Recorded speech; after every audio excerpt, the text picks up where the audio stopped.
Hi hello ವೀಕ್ಷಕರೇ, ನಮಸ್ಕಾರ friends. ಈ ಒಂದು ನನ್ನ ಯೂಟ್ಯೂಬ್ ಚಾನಲ್ಗೆ ನಿಮಗೆ ಆತ್ಮೀಯವಾದ ಸ್ವಾಗತಗಳು. ಬಿಳಿ ಕೂದಲು ಸಮಸ್ಯೆಯಿಂದ ನಾವು ಎಲ್ಲರೂ ಸಾಕಷ್ಟು ಒದ್ದಾಡ್ತಾ ಇದ್ದೀವಿ.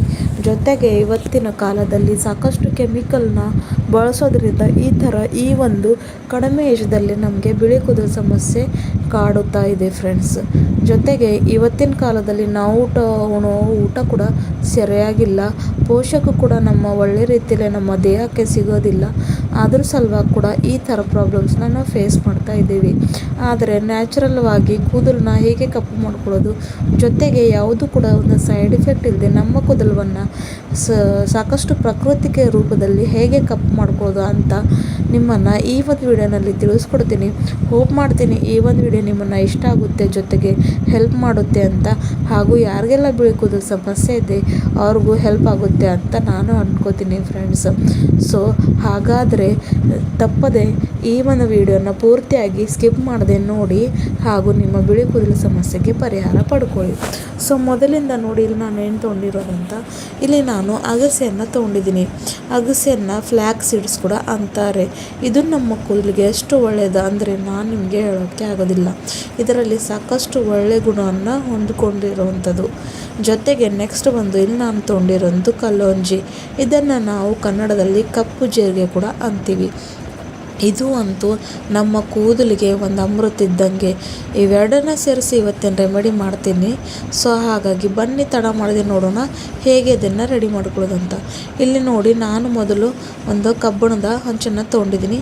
ಇದಕ್ಕೆ ಇವಾಗ 1-2 ಟೇಬಲ್ ಸ್ಪೂನ್ ಅಷ್ಟು ಅಗಸೆ ಬೀಜವನ್ನು ಸೇರಿಸ್ತಾ ಇದ್ದೀನಿ. ಈ ಥರ ನ್ಯಾಚುರಲ್ ರೆಮಿಡೀಸ್ ಮಾಡಿಕೊಂಡ್ರೆ ನಮ್ಮ ಕೂದಲಿಗೆ ಸಾಕಷ್ಟು ಒಳ್ಳೆಯದು. ಜೊತೆಗೆ ಯಾವ ಸೈಡ್ ಎಫೆಕ್ಟ್ ಕೂಡ ಆಗೋ ಸಮಸ್ಯೆ ಇರೋದಿಲ್ಲ. ಹಾಗೆ ನಾನು ಇಲ್ಲಿ 1-2 ಸ್ಪೂನ್ ಅಷ್ಟು ಕಲ್ಲೋಂಜಿ ಕೂಡ ಹಾಕೋತಾ ಇದ್ದೀನಿ. ಇವೆರಡನ್ನು ಸೇರಿಸಿ ಒಳ್ಳೆಯ ರೀತಿಯಲ್ಲಿ ಇವಾಗ ಪೂರ್ತಿ ಕಪ್ಪು ಬಣ್ಣ ಆಗೋವರೆಗೂ ಡ್ರೈ ರೋಸ್ಟ್ ಮಾಡ್ಕೊಳ್ಬೇಕು, ಅಂದರೆ ಹುರ್ಕೊಳ್ಬೇಕು ಫ್ರೆಂಡ್ಸ್.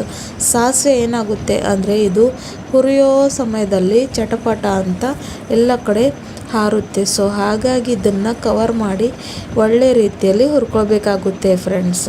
ಲೋ ಫ್ಲೇಮ್ನಲ್ಲಿ ಇಡಬೇಕು, ಯಾಕಂದರೆ ಹೈ ಫ್ಲೇಮ್ನಲ್ಲಿ ಇಟ್ಟರೆ ಸೀದೋಗ್ಬಿಡುತ್ತೆ. ಜೊತೆಗೆ ರಿಸಲ್ಟ್ ಕೂಡ ಒಂದು ಒಳ್ಳೆ ರೀತಿಯಲ್ಲಿ ಸಿಗೋದಿಲ್ಲ. ಇಲ್ಲಿ ನೀವು ನೋಡ್ಬೋದು ಒಳ್ಳೆ ರೀತಿಯಲ್ಲಿ ಇವಾಗಿದು ಚಟಪಟ ಅಂತ ಅನ್ನೋಕ್ಕೆ ಸ್ಟಾರ್ಟ್ ಆಗಿದೆ ಅಂತ ಇಲ್ಲಿ ನೀವು ನೋಡ್ಬೋದು. ಈ ಥರ ರೆಮಿಡೀಸ್ ಸಾಕಷ್ಟು ಒಳ್ಳೆಯದು. ನೀವು ಮಾಡ್ಕೊಂಡು ನೋಡಿ ನಿಮಗೆ ಎಷ್ಟು ಲಾಭ ಆಗುತ್ತೆ ಅಂತ ನೀವೇ ಕಾಣ್ತೀರಾ. ನಾನು ಹೇಳೋದ್ರಲ್ಲಿ ನಿಮಗೆ ವಿಶ್ವಾಸ ಇಲ್ಲದ್ರೆ ಒಂದು ಸರ್ತಿ ನೀವು ಮಾಡ್ಕೊಂಡು ನೋಡಿ ಫ್ರೆಂಡ್ಸ್. ಇವಾಗ ನೋಡಿ, ಇದನ್ನು ಒಳ್ಳೆಯ ರೀತಿಯಲ್ಲಿ ಹುರ್ಕೊಳ್ತಾ ಇದ್ದೀನಿ. ಇವಾಗ ನೀವು ನೋಡ್ಬೋದು ಹಾರ್ತಾ ಇದೆ ಅಂತ. ಈ ಥರ ಒಂದು ಯಾವುದಾದ್ರೂ ಪ್ಲೇಟ್ ಅಥವಾ ಲಿಡ್ ತೊಗೊಂಡು ಕವರ್ ಮಾಡಿಕೊಂಡು ಲೋ ಫ್ಲೇಮ್ನಲ್ಲಿ ಇಟ್ಕೊಂಡು ಹುರ್ಕೋಬೇಕು. ಸ್ವಲ್ಪ ಇವಾಗ ತೆಗೆದು ತೋರಿಸ್ತಾ ಇದ್ದೀನಿ. ಇನ್ನಷ್ಟು ಇದು ಒಳ್ಳೆ ರೀತಿಯಲ್ಲಿ ಹುರಿದಿಲ್ಲ, ಪೂರ್ತಿಯಾಗಿ ಕಪ್ಪು ಬಣ್ಣಕ್ಕೆ ತಿರುಗಬೇಕು. ಅಲ್ಲಿವರೆಗೂ ಇದನ್ನು ಡ್ರೈ ರೋಸ್ಟ್ ಮಾಡ್ಕೋಬೇಕು, ಅಂದರೆ ನಮಗೆ ರಿಸಲ್ಟ್ ಕೂಡ ಒಳ್ಳೆ ಸಿಗೋದು. ಇವಾಗ ನೀವು ತೋರಿಸ್ತೀನಿ ಫ್ರೆಂಡ್ಸ್.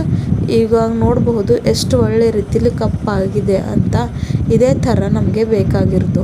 ಎಷ್ಟು ಶೈನಿಯಾಗಿ ಕಾಣಿಸ್ತಾ ಇದೆ ಅಂತ ಇಲ್ಲಿ ನೀವು ನೋಡ್ಬೋದು ಫ್ರೆಂಡ್ಸ್. ಒಳ್ಳೆ ರೀತಿಯಲ್ಲಿ ಪೂರ್ತಿಯಾಗಿ ಕಪ್ಪು ಬಣ್ಣಕ್ಕೆ ತಿರುಗಿಬಿಟ್ಟಿದೆ ನಮ್ಮ ಅಗಸೆ ಕೂಡ, ಜೊತೆಗೆ ಕಲ್ಲವಂಜಿ. ಇವೆರಡು ಕೂಡ ನಮ್ಮ ಕೂದಲಿಗೆ ನ್ಯಾಚುರಲ್ ಡೈ ಮಾಡಿ ನಮ್ಮ ಬಿಳಿ ಕೂದಲ ಸಮಸ್ಯೆಗೆ ಪರಿಹಾರ ಕೊಡುತ್ತೆ. ಜೊತೆಗೆ ಈ ಎರಡು ಕೂಡ ನಮ್ಮ ಕೂದಲಿಗೆ ಪೋಷಕಾಂಶ ಕೂಡ ನೀಡುತ್ತೆ. ಇದರಿಂದ ನಮ್ಮ ಕೂದಲು ಉದುರೋ ಸಮಸ್ಯೆ ಕೂಡ ಕಡಿಮೆ ಆಗುತ್ತೆ ಫ್ರೆಂಡ್ಸ್. ಆದರೆ ಒಂದೇ ಬಾರದಲ್ಲಿ ಆಗೋದಿಲ್ಲ. ರೆಗ್ಯುಲರ್ ಆಗಿ ಮಾಡ್ತಾ ಬಂದರೆ ಈ ಒಂದು ಸಮಸ್ಯೆಯಿಂದ ನೀವು ಪರಿಹಾರ ಪಡ್ಕೋಬಹುದು. ಯಾವುದೇ ಒಂದು ರೆಮಿಡಿ ಆಗಲಿ ಒಂದೇ ಬಾರದಲ್ಲಿ ನಿಮ್ಮನ್ನು ರಿಸಲ್ಟ್ ಸಿಗೋದಿಲ್ಲ. ಇವಾಗ ಇದಕ್ಕೆ ಒಂದು ಬೇರೆ ಬೋಲ್ಗೆ ಟ್ರಾನ್ಸ್ಫರ್ ಮಾಡ್ಕೋತಾ ಇದ್ದೀನಿ. ನೀವು ನೋಡ್ಬೋದು ಎಷ್ಟು ಒಳ್ಳೆಯ ರೀತಿಯಲ್ಲಿ ಪೂರ್ತಿಯಾಗಿ ಕಪ್ಪಾಗಿ ಶೈನಿಯಾಗಿ ಇದು ನಮ್ಮನ್ನು ಸಿಕ್ಕಿಬಿಟ್ಟಿದೆ ಅಂತ ನೀವು ನೋಡ್ಬೋದು. ಇವಾಗ ಇದಕ್ಕೆ ನಮಗೆ ಪುಡಿ ಮಾಡ್ಕೊಳ್ಬೇಕಾಗಿದೆ. ಸೊ ಅದರ ಸಲುವಾಗಿ ಇದನ್ನು ನಾನು ಇವಾಗ ಮಿಕ್ಸಿ ಬೌಲ್ಗೆ ಹಾಕ್ಕೋತೀವಿ. ಒಂದು ಫೈನಾಗಿ ಪೌಡರ್ ರೀತಿಯಲ್ಲಿ ಮಾಡ್ಕೊಳ್ಬೇಕು. ಯಾವ ಥರ ಡೈ ಒಂದು ಪೌಡರ್ನಲ್ಲಿ ಇರುತ್ತೆಲ್ಲ ಆ ಒಂದು ಹದದಲ್ಲಿ ಇದನ್ನು ಮಿಕ್ಸ್ ಮಾಡ್ಕೊಂಡು ಬರಬೇಕು ಒಳ್ಳೆ ರೀತಿಯಲ್ಲಿ ಪೌಡರ್ ಥರ. ಇವಾಗ ನಿಮಗೆ ತೋರಿಸ್ತೀನಿ ಎಷ್ಟು ಒಳ್ಳೆ ರೀತಿಯಲ್ಲಿ ಬ್ಲ್ಯಾಕ್ ಆಗಿ ಪೌಡರ್ ರೆಡಿ ಆಗಿಬಿಟ್ಟಿದೆ ಅಂತ. ಈ ಒಂದು ಪೌಡರ್ನ ನೀವು ಎಷ್ಟು ದಿನ ಬೇಕಾದರೂ ಸ್ಟೋರ್ ಮಾಡ್ಕೊಂಡು ಇಟ್ಕೋಬೋದು, ಯಾಕಂದರೆ ಇದು ಡ್ರೈ ಇರುತ್ತೆ ಹಾಗೂ ಯಾವ ಕೂಡ ಇದರಿಂದ ಕೆಟ್ಟೋದು ಹೋಗೋದಿಲ್ಲ.